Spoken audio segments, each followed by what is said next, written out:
ये जीवन चुनौती तभी तक है जब तक आप इस जीवन को समझ नहीं पा रहे हो। तो आपको क्या करना है? भगवान राम की तरह त्याग करना है, हनुमान जी की तरह साधना करनी है, शंकर जी जैसा गुरु ढूंढना है और भगवान कृष्ण जैसा जीवन जीना है कि महाभारत चाहे जितनी चले, भगवान राम की तरह त्याग करना है। क्योंकि जब तक माया का त्याग करोगे नहीं, ब्रह्म मिलेगा नहीं, और सारा खेल ब्रह्म का है। त्याग मतलब ये थोड़ी कि यार घर द्वार छोड़ के भाग जाना है, ये तो बहुत नेगेटिव कॉन्सेप्ट। इस देश की जो अद्भुत कॉन्सेप्ट है ना, उसको मारा, एकदम मिटा दिया गया। तो भगवान राम की तरह त्याग करना है, भगवान हनुमान जी की तरह साधना करना है, शंकर जी जैसा गुरु ढूंढना है और भगवान कृष्ण जैसा जीवन जीना है। एपस्टीन यानी दज्जाल, शैतान। मैंने क्या लिखा? एपस्टीन, मतहीन, अंतहीन। किसी को ऐसी भारत में मुजफ्फरपुर शेल्टर केस, एपस्टीन अकेला केस थोड़ी है। मुजफ्फरपुर शेल्टर केस जिसमें ब्रजेश ठाकुर को आजीवन कारावास हो चुका है, एमपी सेक्स स्कैंडल, जिस पत्रकार ने उसको डिस्क्लोज किया था, उसका ऑफिस और घर बुलडोजर से गिरा दिया गया। क्यों है ऐसा? हमें बड़ा मजा आता है, हम बड़े चटकारे ले लेके सुनते हैं, हमें बड़ा अच्छा लगता है, पर सुख ईश्वर का स्वाद है। सुख ईश्वर का स्वाद है। सुनिएगा, आज का ये कॉन्सेप्ट जो है, ये हो सकता है आपके जीवन को बहुत 360 डिग्री घुमा दे। सुख जो है वो ईश्वर का स्वाद है। माध्यम क्या है? सेंसेस, इंद्रियां और मन। मिलता किससे है ये स्वाद? सबसे ज्यादा जो सबसे ताकतवर माध्यम है इस स्वाद का, सुख के स्वाद का, वो है सेक्स। 1 सेकंड से भी कम समय में व्यक्ति को विचार शून्य कर देता है। सबसे ताकतवर जो माध्यम है विचार शून्यता का। फिर नशा, फिर जुआ। सोचो, आदमी सब कुछ दांव पे लगा देता है, घर, परिवार, पत्नी, बच्चे, सब, वो बेहोशी ही तो होगी। फिर एडवेंचर। सुख ईश्वर का स्वाद है, जिसका स्वाद इतना मजा देता है, बांध लेता है, जिसका स्वाद इतना ताकतवर है कि उस स्वाद को पाने के लिए आदमी, जब तक शरीर में जान है तब तक आदमी सेक्स ढूंढ रहा है। वो समझ नहीं पा रहा है, अज्ञानी है। अब ये अज्ञानता की वजह क्या है? इसकी वजह क्या है? क्यों ऐसा होता है? इतना धार्मिक होने के बावजूद पूरे देश में शिवरात्रि मनाई जा रही है, सबने जल चढ़ाया, लेकिन शायद ही किसी ने ध्यान किया होगा, शिव यानी संत। कभी रामचरितमानस उठाओ और पहला बालकांड, और बालकांड के जो पहले श्लोक हैं, संस्कृत वाले, दोहे नहीं, श्लोक और दोहा में फर्क है। जो पहले 3 श्लोक हैं, वो पहला श्लोक मन को समर्पित है, दूसरा श्लोक सरस्वती को समर्पित है, और तीसरा श्लोक शंकर यानी संत। कैसा संत? एक ऐसा संत जो आपको क्या कर दे? शंका विहीन कर दे, परम ज्ञान से मिला दे। मतलब जितने बड़े बड़े लोगों का नाम आया है एपस्टीन की फाइल्स में, ऐसी एपस्टीन की घटनाएं पता नहीं कितनी पर डे घटती होंगी। जिन लोगों का नाम आया, जिन लोगों का, बिल गेट्स, बिल क्लिंटन, और न जाने दुनिया के कितने बड़े बड़े लोग, पैसे की कमी नहीं, समृद्धि की कमी नहीं, महलों में रहते हैं, गाड़ियों की कमी नहीं, फिर बच्चियों के साथ सेक्स, क्योंकि अब तो और कोई माध्यम बचा नहीं विचार शून्यता का। अब विकृति बची, विकृति। ये सारा काम परवर्टेड माइंड्स का है, विकृत दिमाग। आदमी जब, इसीलिए कहा गया ना कि भौतिकवाद का चरमोत्कर्ष अध्यात्म की शुरुआत है। अब एलन मस्क को ऐसी कौन सी भौतिक चीज होगी जो नहीं अवेलेबल होगी? उसे लगता होगा अब क्या तरीका है यार। बिल गेट्स, ऐसी कौन सी चीज भौतिक होगी, मटेरियल होगी, जो उसको नहीं अवेलेबल होगी? और वहीं पे शुरू होता है मानसिक विकृति का खेल। और उस मानसिक विकृति के खेल का परिणाम है एपिस्टीम, सुख के स्वाद की लालसा।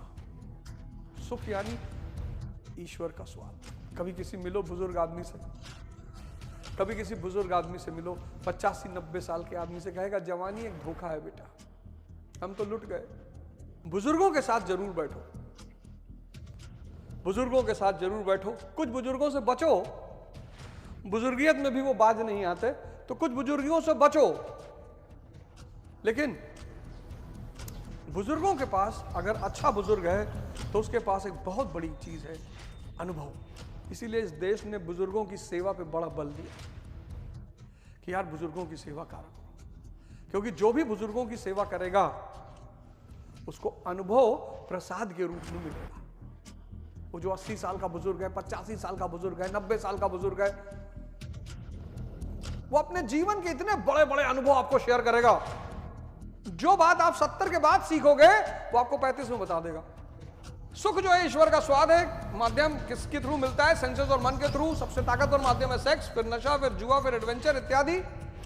अब और ये इन सारी चीजों के लिए पैसा चाहिए। अब यहीं से शुरू होती है पैसा कमाने की अंधी दौड़। अच्छी बात है पैसा कमाना, कोई बुरी बात नहीं है, बहुत अच्छी बात है, पैसा कमाना ही चाहिए आदमी को।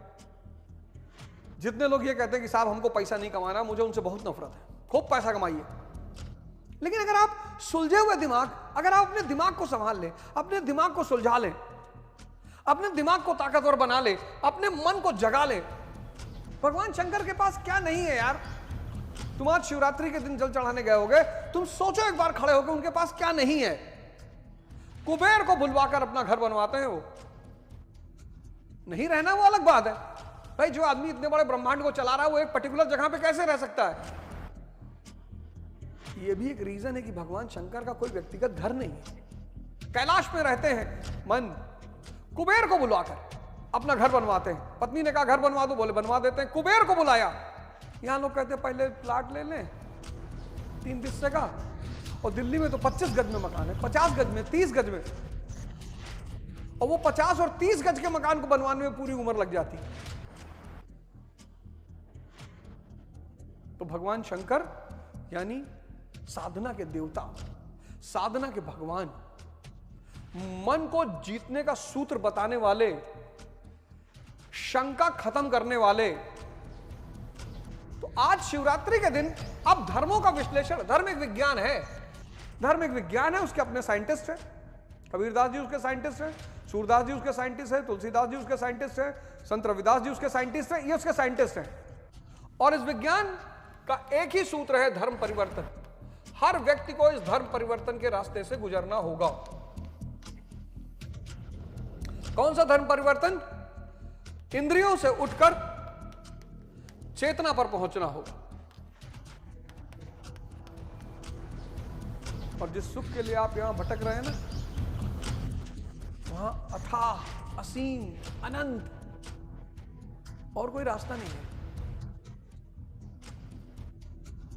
इन सबको छोड़ने का, अभी मैंने देखा प्रयागराज में एक लड़के ने सुसाइड कर लिया, वैलेंटाइन डे के 14 तारीख को शायद किया, 13-14 प्रयागराज में। लड़की ने लेटर भेजा, मैं तेरे साथ नहीं रहूंगी, जा, और सुसाइड कर लिया। नोएडा में एक घटना घट गई, गर्लफ्रेंड बॉयफ्रेंड ने एक दूसरे मतलब गोली मार दी। बॉयफ्रेंड ने गर्लफ्रेंड को, लड़की को गोली मारी, फिर खुद को गोली मार दिया। सब क्या पागलपन है यार। अब ये जो धर्म रूपी विज्ञान है, इस विज्ञान का एक ही काम है, धर्म परिवर्तन कराना, इंद्रियों से चेतना की तरफ। यानी आप सिद्धार्थ के रूप में पैदा होंगे, आपको बनना है बुद्ध।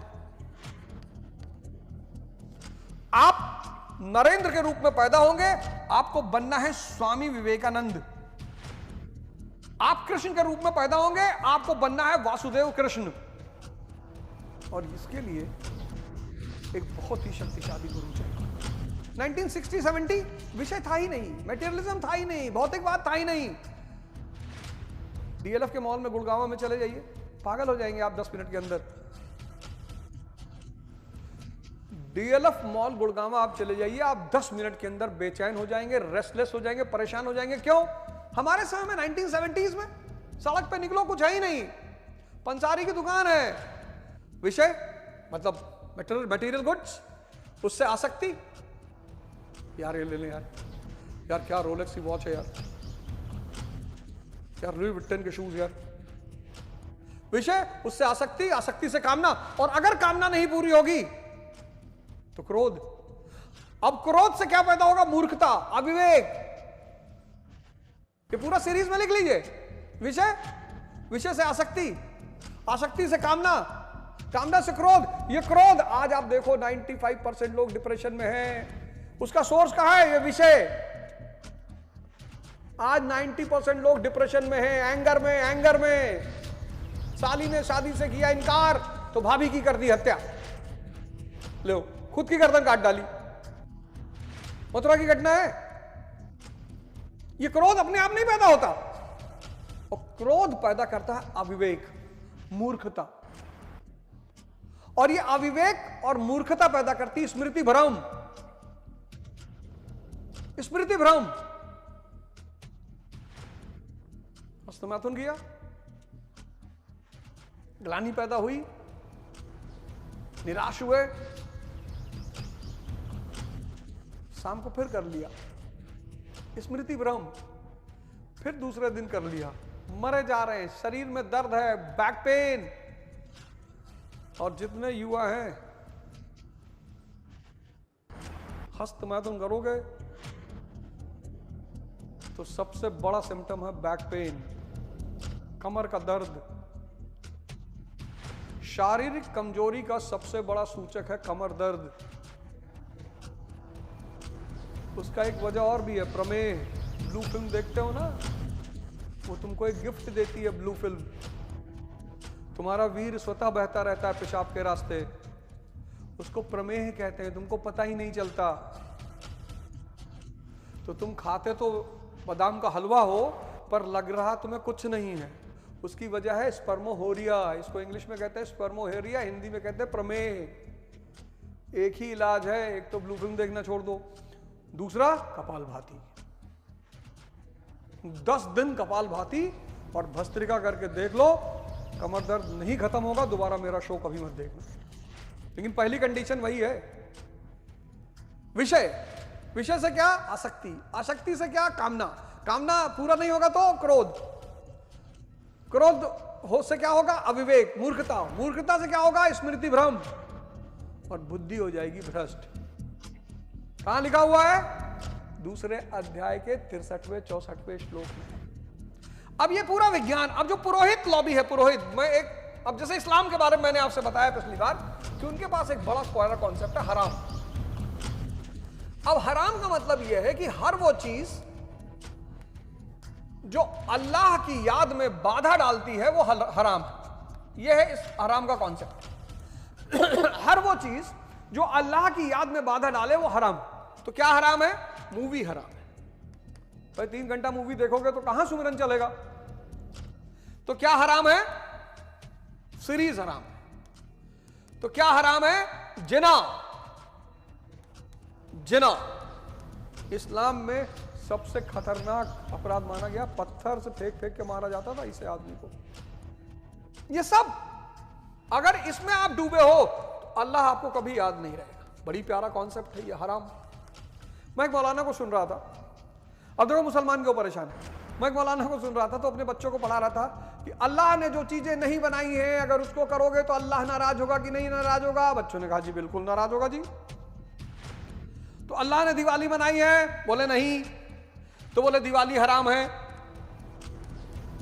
देखो मौलाना को, अल्लाह ने होली बनाई है, किसके लिए बनाई है? बोले जी हिंदुओं के लिए बनाई है। तो बोले तुम होली खेलोगे तो होली हराम है।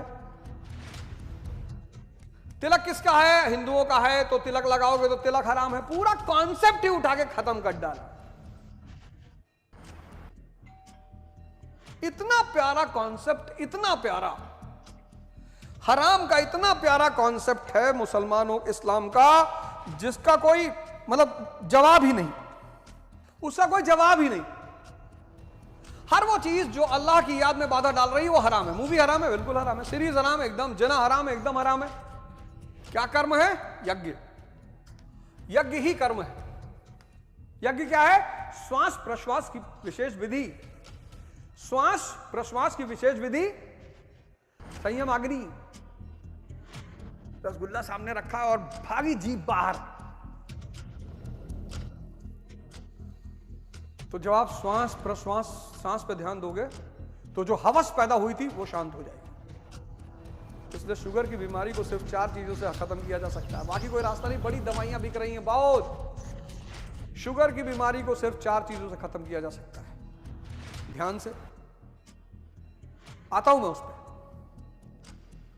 कि शुगर की बीमारी को कैसे खत्म किया जा सकता है। तो यज्ञ ही कर्म है। यज्ञ यानी श्वास प्रश्वास विशेष विधि और संयम अग्नि द्वारा जो बाहर इंद्रियां बह रही उनको अंदर लाना। तुम कोई चीज क्यों कर लेते हो? कहते ना हवस अंधी होती है, मन पे पर्दा पड़ जाता है। किसी को देखो खाने की हवस है, खाना सामने आया, चावल मटन सामने आ गया, पागल, भूल गए HbA1c 8.6 है, साने घुमाए हाथ। यज्ञ श्वास, श्वास पे जैसे आओगे हवस शांत हो जाएगी। फिर संयम अग्नि का सहारा लेना है और बाहर भागती हुई इंद्री को अंदर की तरफ लाना है। यह है यज्ञ, यही कर्म है। यह कर्म जो है यही आराधना है, यही प्रार्थना, बाकी कोई आराधना नहीं, बाकी कोई आराधना नहीं। और इसका फल क्या है? परमात्मा। और यहीं पर आकर गीता का श्रेष्ठतम सूत्र हमारे सामने आ गया था। श्रेष्ठतम, वैसे तो खैर धार्मिक ग्रंथों के बारे में क्या कहना, आज सबसे बड़ा दुर्भाग्य यही है कि लोग धार्मिक ग्रंथ, सब धार्मिक होना चाहते हैं। चाइना के लोग इतना हंसते होंगे इस वक्त जब भारत की वो कंडीशन देखते होंगे। इस वक्त अगर कोई दुनिया में खुशी होगा तो चाइना, कि मिटा भारत, अब इससे लड़ना ही नहीं पड़ेगा। इस वक्त अगर कोई देश दुनिया में सबसे ज्यादा खुश होगा तो वो है चीन। उसको पता चल गया वे ब्राह्मण दलित खुद ही लड़ रहे हैं, हिंदू मुसलमान लड़ रहे हैं। एक औरत थाने में खड़ी है, वैसे तो सब बाबा भीमराव अंबेडकर के शिष्य बताते हैं, एक औरत थाने में खड़ी है, उसको थाने में मां बहन की गालियां दे रहे हैं। यही सिखाया है बाबा भीमराव अंबेडकर ने। उसने गलती कर दी और तुमने पाप कर दिया। उसने तो गलती की, तुमने पाप कर दिया, पाप। ये तुम बाबा भीमराव अंबेडकर का प्रतिनिधित्व करते हो। चाइना सबसे ज्यादा इस वक्त खुश होगा कि मिटा, अब मिसाइल मारने की जरूरत ही नहीं, अब मिसाइल मारने की जरूरत ही नहीं। क्योंकि अगर किसी को तबाह करना है तो उसके अंदर गृह युद्ध करवा दो, उसके घर में। जब घर ही में सब लड़ जाएंगे, जापान ने चीन पर ऐसे ही कब्जा किया था, द्वितीय विश्व युद्ध। जापान ने चीन पर ऐसे ही कब्जा किया था, उसके घर में ही गृह युद्ध करवा दिया, उसके घर में ही झगड़ा करवा दिया। किसी के घर को मिटाने को सबसे प्यारा तरीका है, अजीब सी प्रजाति भारत में पैदा हो, कुछ नहीं जानती, कुछ जानती ही नहीं, एक अजीब सी प्रजाति भारत में पैदा हो गई है और बहुसंख्यक हो गई है, कुछ जानती ही नहीं, लेकिन सब पर लड़ने को तैयार है। सब एक दूसरे को मां बहन की गाली दे रहे हैं, कोई सेना, कोई आर्मी, कोई पुलिस, कोई मतलब ही नहीं। कोई किसी को पानी पिला रहा है, कोई किसी की औकात दिखा रहा है। सब कहां साले, जब अंग्रेज आए थे 200 साल मारे, मार जूता, ये लोग कहां गायब थे, साला समझ में नहीं आ रहा। बस यही एक थोड़ा सा फॉल्ट हो रहा है कि कहां, जब वो नादिर शाह आया था, महमूद गजनी 17 बार लूटा इस देश को आके, पता है नहीं, ये लोग छुट्टी पे रहे होंगे, ये लोग बेचारे उस वक्त नहीं रहे होंगे, ये लोग छुट्टी पे रहे होंगे, छुट्टी पे। क्योंकि 17 बार आके लूटना, मार मंदिर। लेकिन अब इसको फॉलो करिए, इस सूत्र को फॉलो करिए। देश है वीर जवानों का, अलबेलों का, मस्तानों का, इस देश का यारों क्या कहना। जय हिंद।